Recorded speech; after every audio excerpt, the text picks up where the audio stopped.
मैं एक छोटे से गांव में रहता हूँ।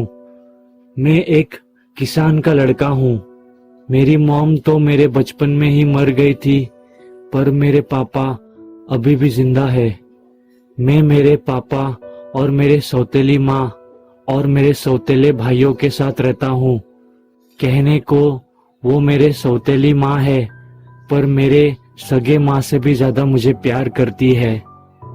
हमारे गांव में ज्यादातर हर लोग किसान है और खेती करके अपना रोजी रोटी चलाते हैं। वो लोग खूब काम करते और अपना और अपने परिवार वालों का खूब ध्यान रखते, क्योंकि मेरे गांव में लोग बीमार होने से डरते हैं। इसलिए नहीं कि उन्हें मरने से डर लगता है, उन्हें इसलिए डर लगता है कि अगर वो बीमार होंगे तो उन्हें गांव के पास ही उस हॉस्पिटल में जाना पड़ेगा, जो कि वो एक शापित हॉस्पिटल है, ऐसा लोग कहते हैं। लोग ऐसा भी कहते हैं कि उस हॉस्पिटल के बनने से कई साल पहले वहां एक बंगला हुआ करता था। वो बंगले में उस सदी के राजा की बेटी रहा करती थी अपने पति के साथ। उसके पति के मन में पाप था। उसने राजा की बेटी से इसलिए शादी की थी क्योंकि उसे राजा का राज्य हड़पना था। उसने राजा की बेटी और राजा को मार डाला धोखे से और खुद राजा बन गया। पर वो राजा ज्यादा टाइम तक नहीं रह पाया। राजा बनते ही कुछ दिनों बाद उसे हार्ट अटैक आ गया और वो मर गया।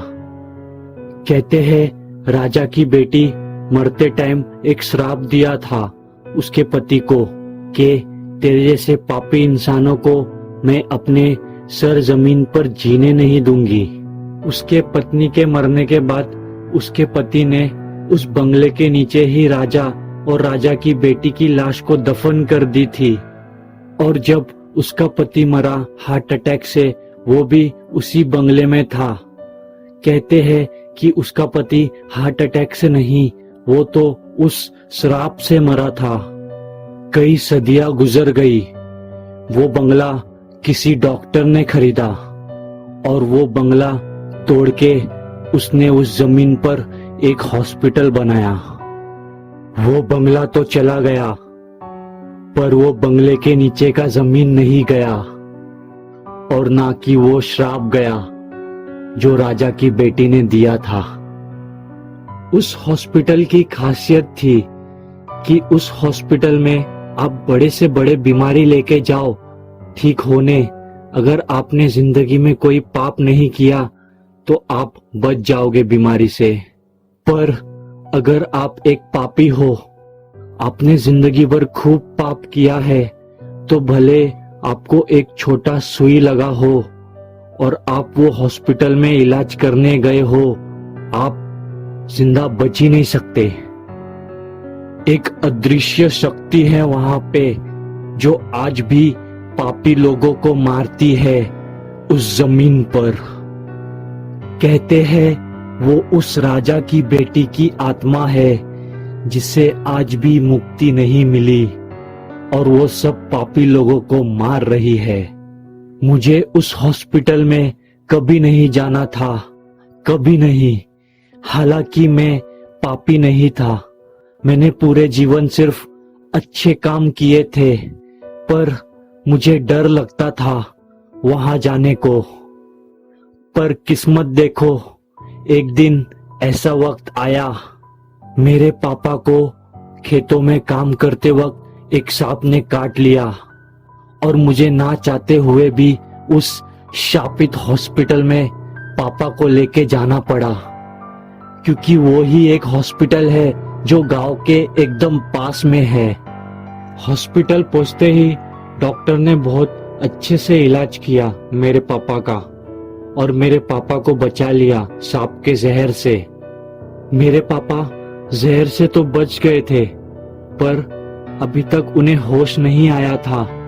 डॉक्टर ने कहा इन्हें एक दिन हॉस्पिटल में रखना होगा। अब मुझे डर लगने लगा कि कहीं वो आत्मा रात को आके मेरे पापा को मार ना डाले, तो मैंने भी मेरे पापा के साथ रुकने का फैसला किया। रात हो गई, मेरे पापा को अभी तक होश भी नहीं आया था। मुझे बहुत चिंता हो रही थी। चिंता की वजह से मुझे नींद भी नहीं आ रही थी। मैं सोते वक्त बीच बीच में उठ जाता था चेक करने के लिए कि कहीं वो आत्मा तो नहीं आ गई। फिर अचानक सब खिड़कियां खुल गई और एक हवा का झोंका आया और मुझे नींद आ गई। वो नींद में मुझे एक सपना आया कि वो आत्मा मेरे पापा के सामने खड़ी है और वो उनकी जान लेने आई है। झटके से मैं नींद से उठ गया। मैं फौरन मेरे डैड को चेक किया तो वो जिंदा थे और सुकून से सो रहे थे। फिर मैंने उनके बेड के सामने देखा तो मेरे होश उड़ गए थे। वो आत्मा एकदम सामने खड़ी थी। वो मेरे डैड की जान लेने के लिए आई थी। उसने मेरे डैड की जान लेने के लिए हाथ बढ़ाया। वैसे ही मैंने उसे रोका, मेरे पापा की जान मत लीजिए। मेरे पापा कोई पापी इंसान नहीं है। उन्होंने कोई पाप नहीं किया कभी भी। उस आत्मा ने मेरी तरफ गुस्से से देखा और कहा, तेरे पापा एक नंबर के पापी इंसान है। तू मुझे रोक रहा है इनकी जान लेने के लिए, पर तुझे पता चलेगा ना इनके पाप के बारे में तो तू खुद इनकी जान ले लेगा। मैं हैरान हो गया। मैंने पूछा, ऐसा कौन सा पाप किया है मेरे पापा ने? मुझे जानना है, बताओ मुझे। फिर आत्मा ने कहा, तुझे सुनना है तो सुन। तेरे पापा को प्यार हो गया था दूसरी लड़की से और उससे शादी करना चाहते थे, इसलिए तेरी माँ को इसने गला घोट के मार डाला था और तालाब में फेंक दिया और सबसे झूठ कहा कि तेरी माँ तालाब में डूब के मर गई थी। ये सुन के मेरे पैर से जमीन खिसक गई। मेरा पूरा शरीर कांपने लगा। वो आत्मा ने मुझे फिर से पूछा, बोल, अब भी तुझे इसे बचाना है? मैंने कुछ जवाब नहीं दिया। आत्मा ने अपना हाथ उठाया मेरे पापा की जान लेने के लिए। मैंने उस आत्मा से जोर से चिल्ला के कहा, हाँ, मुझे अभी भी इन्हें बचाना है। वो आत्मा ने कहा, तुझे इतना प्यार है इस पापी से तो इसके बदले तू क्यों नहीं अपनी जान दे देता है, तो मैं इसे छोड़ दूंगी। मैंने तुरंत ही पास में पड़ा हुआ एक चाकू उठाया और अपना हाथ काट लिया। उतने में ही वो आत्मा गायब हो गई और कुछ देर बाद खून बहने की वजह से मुझे चक्कर आ गया और मैं बेहोश हो गया।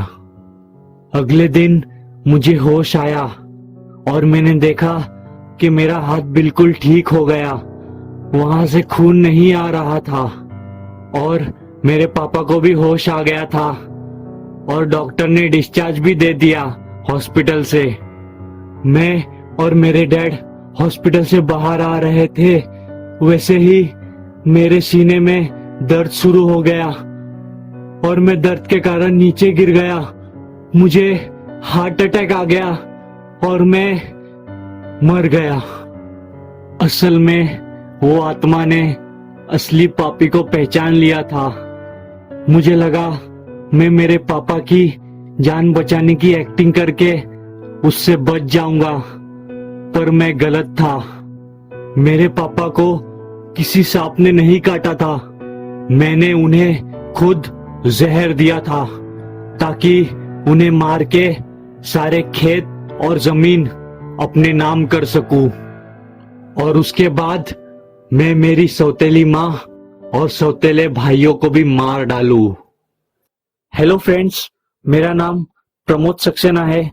अगर स्टोरी अच्छा लगा तो लाइक, शेयर और सब्सक्राइब कर देना। Thank you.